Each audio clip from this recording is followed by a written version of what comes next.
সুপ্রভাত সবাইকে, সবাই কেমন আছো? আশা করি সবাই খুব ভালো আছো।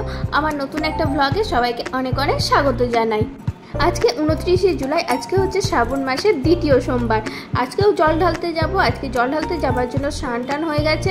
এবার জাস্ট একটু রেডি হয়ে ফুল আনতে যাব, তারপর পুজোর জোগাড় করব। যদিও আজকে বেশ অনেকটাই দেরি হয়ে গেছে, তাও চেষ্টা করছি যতটা তাড়াতাড়ি করা যায়। আমি তো রেডি হয়ে গেছি, এবার যাবো ফুল আনতে। আগের দিন যেখান থেকে ফুল এনেছিলাম রেল লাইনের ওই দিকটাতে এসেছি ফুল আনতে। আগের দিন বেশ অনেক ফুল ছিল, কিন্তু আজ সেভাবে ফুলই নেই, সব হয়তো আগে তুলে নিয়েছে। তাও যে কয়েকটা আছে আমার একার জন্য হয়ে যাবে।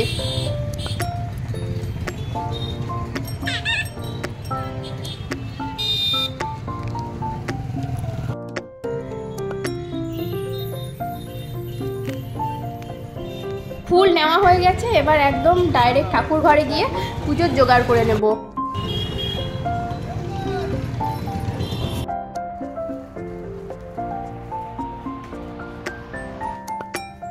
যাবতীয় যা যা লাগে, ঘি, মধু, চন্দন, তো আগে গঙ্গা জল দিয়ে চন্দনটা ঘষে নিই, তারপর ঘি, মধু ওগুলো রেডি করব।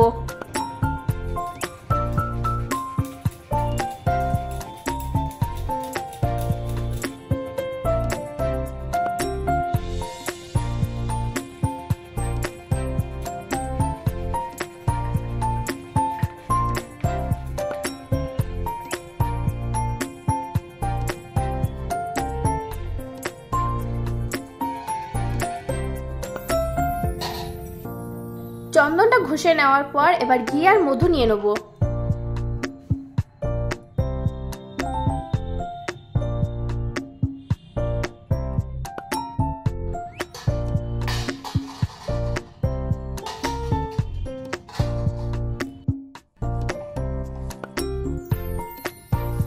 ঘি, মধু, চন্দন সব রেডি করে নেওয়ার পর থালাতে নিয়ে নিলাম একটু ফুল, গঙ্গা জল,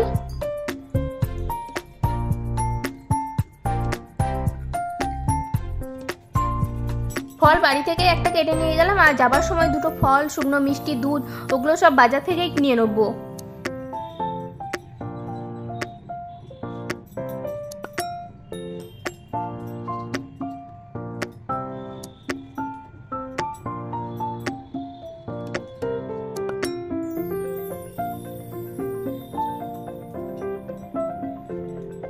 আমার ফল কাটা তো হয়ে গেছে, এবার যে ধূপকাঠি, মোমবাতি যেগুলো লাগবে সেগুলো একটু গুছিয়ে নেবো, তাহলেই হয়ে যাবে।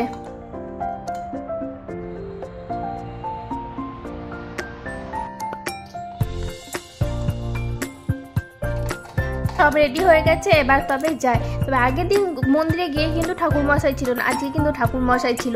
গিয়ে মন্দিরে আর সেরকমভাবে ভিডিও করতে পারিনি, যেহেতু ঠাকুর মশাই ছিল আর ফাঁকাই ছিল, ওই জন্য আমি গিয়েই আগে পুজোটা দিয়ে দিয়েছি।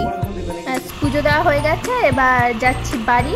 এবার বাইরে গিয়ে ফ্রেশ ট্রেশ হয়ে সকালে জল খাবারে আজকেও আছে কিন্তু ফল, প্রসাদ, আলু ভাজা এইসবই। আর দুপুরে খাবো সাবুর খিচুড়ির পুরো রেসিপিটা কিন্তু তোমাদের সাথে শেয়ার করব। এদিকার কাজ সব হয়ে গেল, পুজোর বাসনও ধোয়া হয়ে গেল।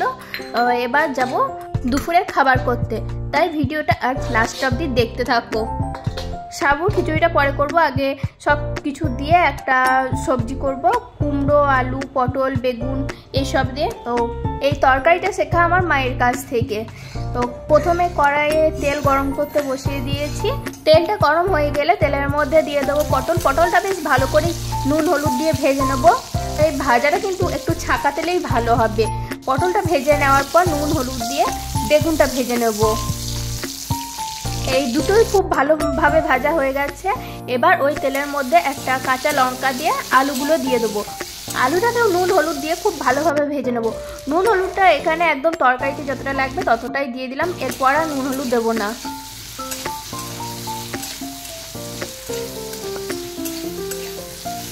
আলুটা বেশ খুব ভালোভাবে ভাজা হয়ে গেছে। আলুটা ভাজা হয়ে গেলে এবার আলুর ওপরে কুমড়োটা দিয়ে দেবো। এবারে এই দুটোকে খুব ভালোভাবে নেড়ে নিয়ে একটা ঢাকা দিয়ে বেশ কিছুক্ষণ হতে দেব। যতক্ষণ অবধি না কুমড়োটা আলুর মতন ভাজা হচ্ছে ততক্ষণ অবধি কিন্তু এটা ঢাকা দেওয়াই থাকবে। ততক্ষণে সাবুর খিচুড়িতে যেগুলো লাগবে সেগুলো রেডি করে নিই। সাবুর খিচুড়ির জন্য 1 ঘন্টা আগে সাবু ভিজিয়ে রেখেছি। এখানে আছে মুগ ডাল আর এখানে আছে আলু আর পটল। খুলে দেখি কতটা হলো।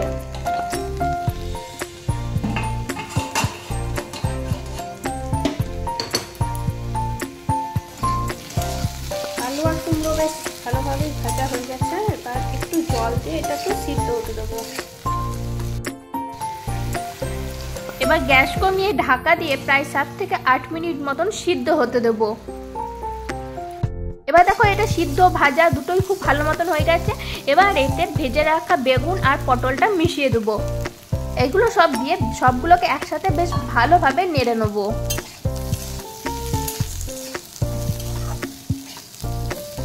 যেহেতু এটা আমি ভাজা করব না, তরকারি করব, তাই এটা জল দিয়ে নরম হতে দেবো ঢাকা দিয়ে বেশ কিছুক্ষণ, যতক্ষণ অবধি না এই পুরো জলটা টেনে নেয়। সিদ্ধ ভাজা হয়ে খুব ভালোভাবে তরকারিটা কিন্তু আমার হয়ে গেছে। তরকারিটা নামিয়ে নেওয়ার পর এবার ছুঁকে নেব। ছুঁকে নেওয়ার জন্য একটা শুকনো কড়াইয়ে সর্ষের তেল দিয়ে ফোড়নে দিয়েছি কালো সর্ষে আর শুকনো লঙ্কা দিলে খুব ভালো হয়। এবার একটা হাতা বা চামচ দিয়ে সর্ষেগুলোকে হালকাভাবে একটু গুঁড়ে দিয়ে দেবো বানিয়ে রাখা তরকারিটা।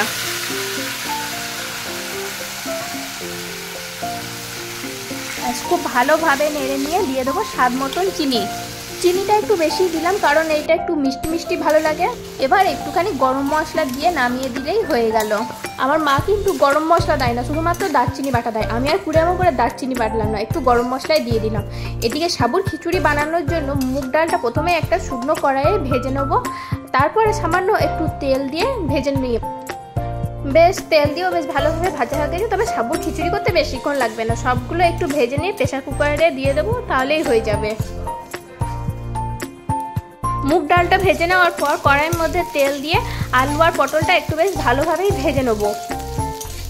তারপর আলু পটলের উপরে দিয়ে দেবো নুন, হলুদ, একটু আদা বাটা, একটু জিরে গুঁড়ো আর একটু কারি পাউডার। সব কিছু দিয়ে একটু বেশ ভালোভাবে নেড়ে নেবো যাতে কাঁচা মশলার গন্ধটা না থাকে। এবার একটু জল দিয়ে বেশ ভালোভাবে কষিয়ে নেবো আর ততক্ষণ অবধি কষাবো যতক্ষণ অবধি না জলটা শুকিয়ে যাচ্ছে।